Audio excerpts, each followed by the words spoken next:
Hello, Year 2. You should have your student book in front of you. Actually, you don't need your workbook for this. I have photocopied pages 95 and 96 because I want to be able to write on them. But of course, you can use your book. So let's start by looking here. The title.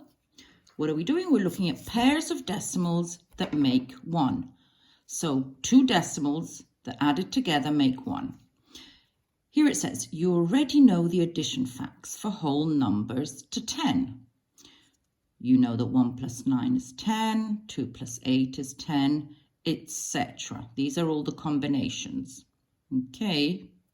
You can use these facts to derive facts for adding decimals. For example, if 3 plus 7 is 10, then 0.3 plus 0.7 is going to equal 1.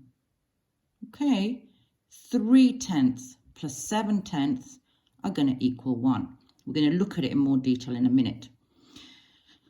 So look at the example to help you understand why this works. This number stick has been divided into 10 equal parts. Each part is 1/10 or 0.1 of the whole. 3 parts are shaded pink. Of course, not here, but I'm going to shade them anyway. This is 0.3 of the whole. 0.1 plus 0.1 plus 0.1, 0.3. 7 parts are shaded yellow. In this case, they're not shaded at all. This is 0.7 of the whole. 1, 2, 3, 4, 5, 6, 7. So 0.3 plus 0.7 equals 1 whole. 1 whole just means 1. Okay, means a whole, something intero. You need to know the addition facts for one-place decimals that add up to 1 by heart. You need to memorize them. If you remember these, which you should, then these will be easy. Okay, you can pause the video and check. These all make sense to you and read through them. Okay, now we're going to do number 1. Copy and complete these number sentences. Obviously, you don't have to copy. You can do them here. Space is a little bit small, though. Now, 0.1 plus what is going to equal 1? Well, we don't even really need to think about it. We could look there. But of course, if we know that 1 plus 9 equals 10, then 0.1 plus 0.9 is going to equal 1. Agreed? This is exactly the same. They've just put the box at the beginning, but remember, it makes no difference in addition. This one's also the same, and this one's just the opposite. It's given you the 2 numbers to add, and it wants you to give the answer. You can always look here for now because it's something new. Now here, 1 take away 0.7 equals, so you might think, well, do I need to do that in column? Well, no, because if you remember that, so we're saying 1 take away 0.7 equals, and we put a question mark. We don't know what it is, okay? We know that based on the law of inverse operations, we can invert this and say this, okay, plus this is going to give us 1. Agreed? Yeah? Imagine if we had 2 plus 3 equals 5, okay? In this case, 5 is my question mark. We can also say that, oh, sorry, it's meant to be a takeaway. I'm not going to do the video again. But here, I'll do it. 10 take away 3 equals 7. 7 is like our question mark. Agreed? So if we do an inverse operation, that is an addition, I can say that 7 my question mark, plus 3 equals 10. Agreed? La prova in Italian. And the same here. So the question here is what plus 0.7 is 1? Now we've learnt that it's very similar to saying 7 plus what is going to give us 10? 3. So 0.3 is our missing number. Okay, so if we go back to here, 1 take away 0.7 is 0.3. Okay, and the same principle goes here. In fact, you could use that to get this answer, because these two are just 0.1 apart, aren't they? This one, okay, so let's go back to what we know.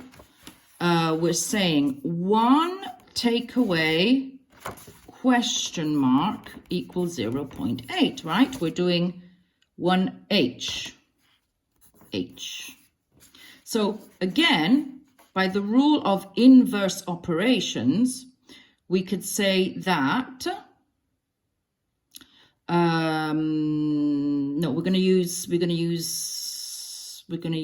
this, aren't we? 10 take away 3 is 7. Okay. So we can also say that, and 3 is our question mark. We could say that, in this case, 7 plus 3 equals 10, right? We've used an addition, la prova, to check it. So in this case here, 1 take away what is going to give us 0.8, or 0.8 plus what is going to give us 1. Yeah? It's like saying 7 plus 3 is going to give us 10. So 0.2 plus 0.8 is going to give us 1. And that answers this question. 1 take away 0.2 equals 0.8. I don't know if that last one made sense. I hope it did. But it's basically thinking of it as doing your prove. Okay. That's the same. These are all the same. They're all basically the same. Okay. So if you understand that one, then you can do all of these. This one is very much the same as that one. They've just inverted them round.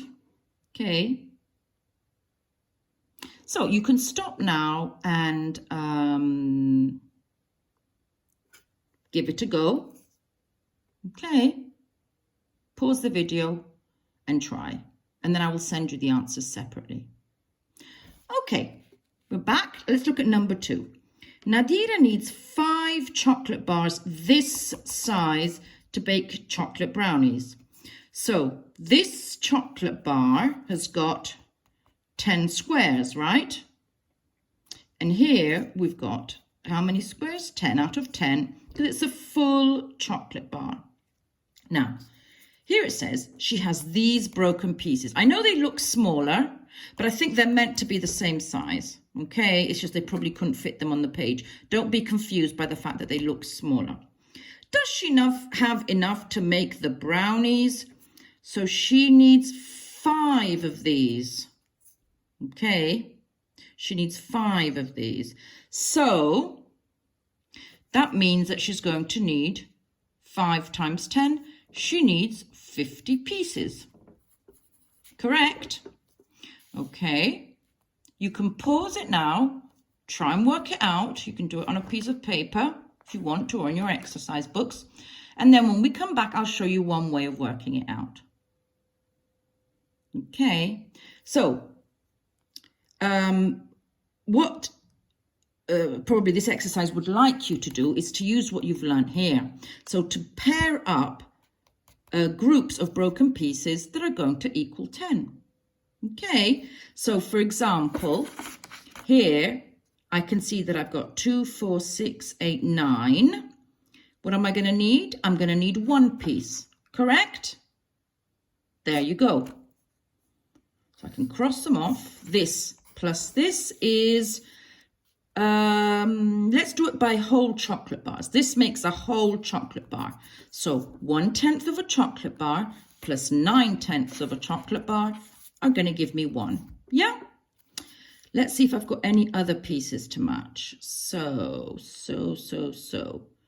I'm doing this with you as we speak. 5. 1, 2, 3, 4, 5. 5/10 of a chocolate bar plus 5/10 of a chocolate bar is going to give me a whole. And here we have another bar. Okay, 1 plus 1. Okay, any more? That's a 4, so I'm going to need a 6.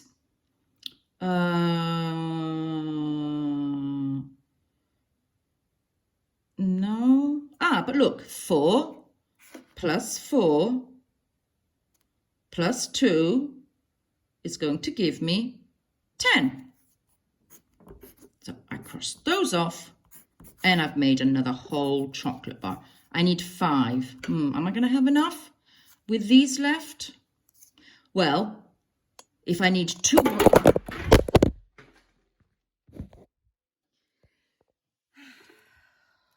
Sorry about that. I'm going to hold it in my hand now. I knew that would happen.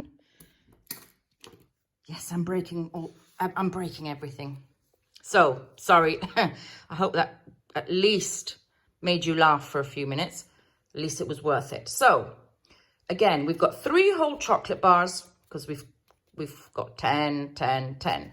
Now, what have we got here? 2, 4, 6, 7 plus 7, 14, 15, 16, 17, 18.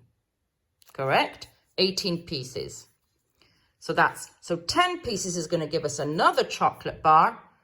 Yeah, but it leaves us with 8. So we have 4 left and 8/10. Do we have enough to make the brownies? If we have 4 and 8/10, but the problem said that we needed 5 chocolate bars, the answer is no, we don't. Not quite. Okay, thank you.